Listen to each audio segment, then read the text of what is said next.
Alright, what's up everyone? It's your boy Financial Charles back at it again with another video.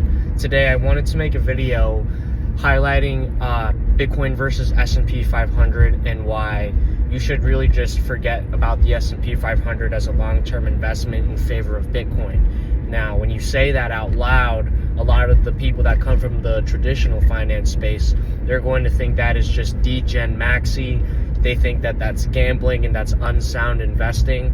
But I actually think, along with a lot of other Bitcoin maxis and, the Michael Saylors of the world, they all think that for the remainder of our lives, for the foreseeable future, Bitcoin will continuously outperform the S&P 500 on average year by year. And I totally do believe that. I mean, if you look at the world of just $500 billion worth of assets, and Bitcoin is only worth $2 trillion out of that $500 billion, it's only a matter of time until all other asset classes start bleeding their value into Bitcoin due to the fact that that $500 billion worth of value is priced in dollars. It's priced in dollars, and as we all know, a dollar is forever inflationary. They just keep on printing it on demand, and they choose how much they inflate the supply by. The US dollar system is a system in which a small group of people get to decide the supply. And when you are able to adjust the supply and inflate it, it makes everyone else's dollar less valuable. The more dollars you print, but the value on Earth stays the same, more dollars have to be delegated to the same amount of value. So if there's $100 in the system, but 100 apples, if you were to equal that, it'd be $1 per apple. But then if you print out 100 more dollars, so now there's $200 in the system, but there's still only 100 apples, each apple has to cost $2. So that's how inflation works. And when they decide to print more and more dollars, that increases the price of everything, including valuable assets such as Bitcoin. S&P 500 will continue to go up, but it's just not going to go up as fast as Bitcoin because all other asset classes are bleeding against Bitcoin. S&P 500 for the past 70 years straight has returned an average of over 10%. 10 point something percent. I believe it's like 10.4% over the past 50 years, something like that. And Bitcoin has outperformed S&P 500 drastically ever since it was first invented. And it will continue to be that way.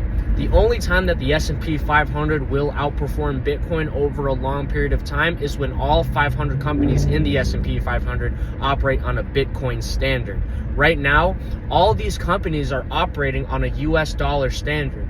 Their company is getting more valuable in terms of US dollars, but in terms of Bitcoin, when you price the S&P 500 in Bitcoin, the S&P 500 is bleeding against Bitcoin, which means that if there are two people, person A has $100,000 invested in S&P and person B has $100,000 invested in Bitcoin, the person that's investing in Bitcoin will always be beating the person that's investing in the S&P 500. So, and going back to the argument about how, that's not safe, that's a risky play. The Bitcoin maxi thinks that not investing everything in Bitcoin is the actual risky play, because for all the money that you are not investing in Bitcoin, that money is continuously losing value against Bitcoin. S&P 500 for decades has been a great investment. Real estate has been a great investment, but it's been a great investment relative to the dollar, relative to keeping your value in the form of a dollar. The value of the S&P 500 relative to Bitcoin, it's always bleeding against Bitcoin. It is always bleeding against Bitcoin. The Bitcoiners, the Bitcoin investors have been outpacing the S&P 500 investors this whole entire time. Ever since Bitcoiners was even a thing, Ever since Bitcoiners first became a thing, Bitcoiners have been outpacing the S&P 500 holders. And we've already gone over why Bitcoin will continue to go up. S&P 500 will continue to go up forever too. It's just not going to go up as fast as Bitcoin. The only time it's going to outpace Bitcoin is once all 500 all 500 companies in the S&P 500 operate on a Bitcoin standard. Because they are all operating on a US dollar standard and they have their cash reserves in the form of cash instead of Bitcoin, they're continuously losing value. So imagine a world where Apple is finally going to convert their cash reserves into Bitcoin.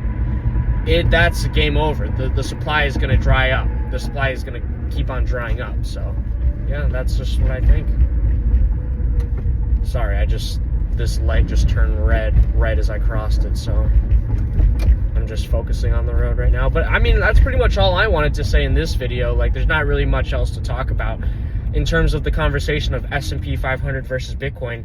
Bitcoin has outperformed S&P 500 every single year on average. I mean, we obviously know about the bear market years, 2018, 2022, 2014. I get that, but on average, Bitcoin has been increasing on average, 40 to 50% per year, and the S&P 500 has increased 10% per year on average. I mean, if you're holding S&P 500, is not necessarily the worst thing in the world, because, I mean, you're still outperforming the people that are holding their value in cash. But in terms of Bitcoiners are the top of the top. All the top of the top investors that are in the know, they're dumping all their other assets. That's why the value in the stock market will bleed its value into Bitcoin. Real estate will bleed its value into Bitcoin over time. Everything will bleed against Bitcoin over time. All the value in the world is going to flow into Bitcoin, and then after that, Bitcoin will be the underlying asset that backs all other assets. So that's what it is. In the future, everyone's going to be owning Bitcoin, and then in order to utilize the value of their Bitcoin holdings, they will borrow against their Bitcoin and use that money to perhaps buy other assets such as real estate. That's the ideal, to hold the Bitcoin stack, and then if you could borrow against your Bitcoin stack in order to acquire a primary living, whatever they call it, a primary place to live. So I think, yeah, that's just what it is. It's just it's the world's most perfect asset. It is just pristine property. So it's only a matter of time until it happens. So we'll see. But yeah, that's pretty much all I wanted to talk about. I don't want to drag this video out for longer than it has to be, or else I'm just going to end up rambling. Like, I'm pretty sure I've been rambling for the past 2 minutes. But yeah, that's pretty much it for this video. Hope you guys enjoyed. Please like and subscribe, and I will see you in the next video.